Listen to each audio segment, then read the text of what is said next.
I've been married to Sarah for 3 years now. She's amazing in every way, smart, funny, caring, everything I could have asked for in a partner. But there was always this one thing that bothered me. She would occasionally mention her ex in conversation. It started innocuously enough.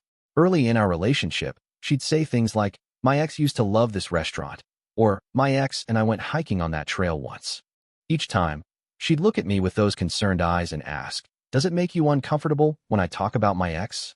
Being the supposedly secure guy I am, I'd shrug and say, "A little, but it's fine." In reality, it did bother me, but I didn't want to seem jealous or controlling. As our relationship progressed, these mentions became more frequent. "My ex called today," she'd casually mention while we were making dinner. Or, "My ex is going through a tough time right now." Each time, that same question, "Are you comfortable with me talking about my ex?" And each time, I'd feel that twinge of jealousy, but say it was fine. By the time we got engaged, I had developed a complex about this mysterious ex. Sarah never mentioned a name, just "my ex," which somehow made it worse. I imagined some devastatingly handsome, successful guy who still had some kind of emotional hold over my wife. The fact that she still maintained contact seemed odd, but I tried to be modern about it. It's healthy to be friends with exes, I'd tell myself, even as I secretly wished this person would vanish from our lives. After we got married, the mentions continued. "My ex is thinking about moving to the city," or "My ex is having health problems," always followed by that same question that had begun to drive me crazy. "Are you comfortable with my ex?" Finally, about 6 months ago, I snapped a bit. "Actually, no, I'm not comfortable with how much your ex is still in your life," I admitted. Sarah looked surprised but nodded understandingly. "I respect that," she said. "I won't bring up my ex as much." And true to her word, the mentions decreased. I felt guilty at first, but also relieved. Our marriage was perfect in every other way, and I was glad to have that one small cloud removed from our happiness. Until last Tuesday. I came home early from work, planning to surprise Sarah with tickets to a concert I knew she wanted to attend. As I opened the front door, I heard laughter from the kitchen, Sarah's unmistakable giggle, and another voice I didn't recognize. I froze, my hand still on the doorknob, as Sarah called out, "Honey, is that you? Come quick. You'll never guess who's here." Heart pounding, I walked toward the kitchen. There at our table sat Sarah, beaming with happiness, and across from her was a small, gray-haired woman in her 70s, with Sarah's same smile and eyes. "Honey," Sarah exclaimed, "my ex is visiting from Florida. I'm so excited for you two to finally meet." I stood frozen in the doorway, my brain struggling to process what I was seeing. This elderly woman couldn't possibly be the mysterious ex that had been haunting our marriage for years. Could she? "Come in, don't just stand there." Sarah laughed, completely oblivious to my confusion. "Ex, this is my husband Jake that I've told you so much about." "Jake, this is Exandra, ex for short, my grandmother." The elderly woman rose shakily from her chair, aided by a wooden cane, and extended her hand with a warm smile. "So wonderful to finally meet you, young man." Sarah speaks of nothing else but her wonderful husband. I shook her hand automatically, my mind racing through 3 years of misunderstanding. Every single conversation about my ex suddenly replayed in my head with new context. All those times Sarah had mentioned calling her ex, visiting her ex's health problems, she'd been talking about her grandmother this entire time. It's nice to meet you too," I stammered, trying desperately to regain my composure. "Sarah has mentioned you. Quite often." "Has she now?"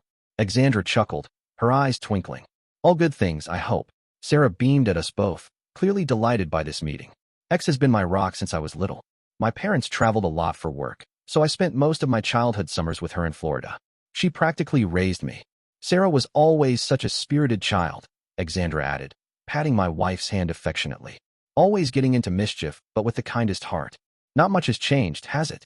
As I took a seat at the table, Sarah poured me a cup of tea from the pot between them. "Ex surprised me today. She's in town for her sister's 80th birthday and wanted to finally meet you. Isn't that wonderful?" "Absolutely wonderful," I agreed, my voice only slightly strained. I was still processing the fact that for 3 years, I had been jealous of a 70-something grandmother. All those times I'd imagined some handsome ex-boyfriend still hanging around in my wife's life. It had been this sweet elderly woman with arthritis and a collection of hand-knitted sweaters. The conversation flowed easily after that initial shock wore off. Exandra was charming, full of embarrassing stories about Sarah's childhood that had me laughing until my sides hurt. She showed me photos from her wallet. Little Sarah, missing her front teeth, teenage Sarah at her first dance, college graduation Sarah, with Exandra proudly at her side. "You know, Exandra said during a lull in conversation. Sarah was so nervous about how you'd feel about me. I nearly choked on my tea. Oh yes. She told me you seemed uncomfortable whenever she mentioned me. I told her not to worry. Some men just don't like the idea of other important people in their wives' lives. Old-fashioned thinking, but not uncommon. Sarah looked at me apologetically. That's why I stopped bringing you up as much recently. I didn't want to make Jake uncomfortable. I felt my face grow hot with embarrassment. How could I explain that my discomfort had nothing to do with her grandmother and everything to do with my own ridiculous assumptions? After Exandra excused herself to use the bathroom, I pulled Sarah aside. Why didn't you ever tell me X was your grandmother?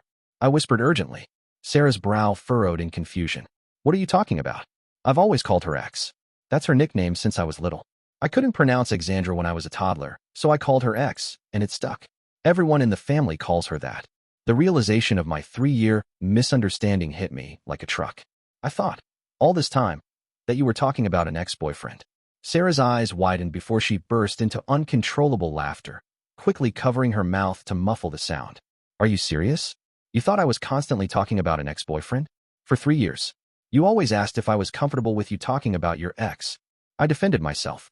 What was I supposed to think? I asked because you always looked uncomfortable whenever I mentioned her. I thought maybe you had grandmother issues or something. She was trying desperately to keep her voice down, but her shoulders were shaking with suppressed laughter. I was uncomfortable because I thought you were weirdly close with an ex-boyfriend. Who keeps in such regular contact with their ex? Health updates? Regular calls? Visiting? Sarah wiped tears of mirth from her eyes. Oh my God, Jake. This is the most ridiculous thing I've ever heard. So when I told you my ex was having hip surgery last year, I pictured some young, fit guy who probably hurt himself rock climbing or something. I admitted sheepishly. She doubled over, clutching her stomach. And when I said my ex was thinking of moving closer to be near us, I thought I was going to have to regularly hang out with your ex-boyfriend for the rest of our marriage. I groaned. We heard the bathroom door open, and Sarah quickly composed herself as Exandra made her way back to the kitchen, leaning heavily on her cane. What are you two whispering about? Planning a surprise for an old lady? Just telling Jake about your famous key lime pie recipe. Sarah lied smoothly, shooting me a look that clearly said we'd discuss this later. The rest of the evening was torture, wonderful torture. Every time Exandra would say something like, when Sarah was in college, I'd visit her every month, Sarah would catch my eye, and I'd know exactly what I had been imagining versus the reality. By the time we said goodbye to Exandra, promising to visit her in Florida soon, my sides hurt from suppressed laughter. That night, after we got into bed, Sarah couldn't contain herself anymore. I still can't believe you thought I was talking about an ex-boyfriend this whole time. No wonder you always looked so constipated whenever I mentioned her. In my defense, who nicknames their grandmother X? I protested. That's just asking for confusion. Well, I'm sorry my childhood nickname caused you 3 years of unnecessary jealousy. She giggled, snuggling up against me. Though it's kind of sweet that you were trying to be so understanding about my non-existent relationship with my ex.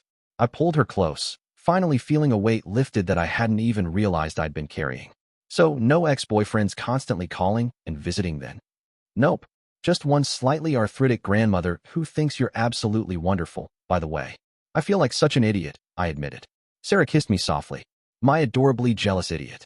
Don't worry, your secret's safe with me and the entire Reddit community once I post this story. You wouldn't dare. Her only response was a mischievous smile that told me I'd be seeing this story on the front page by morning. And honestly, I couldn't even be mad. Some mistakes are just too funny not to share. I appreciate you watching till the end. Hit that subscribe button and stay tuned for more content.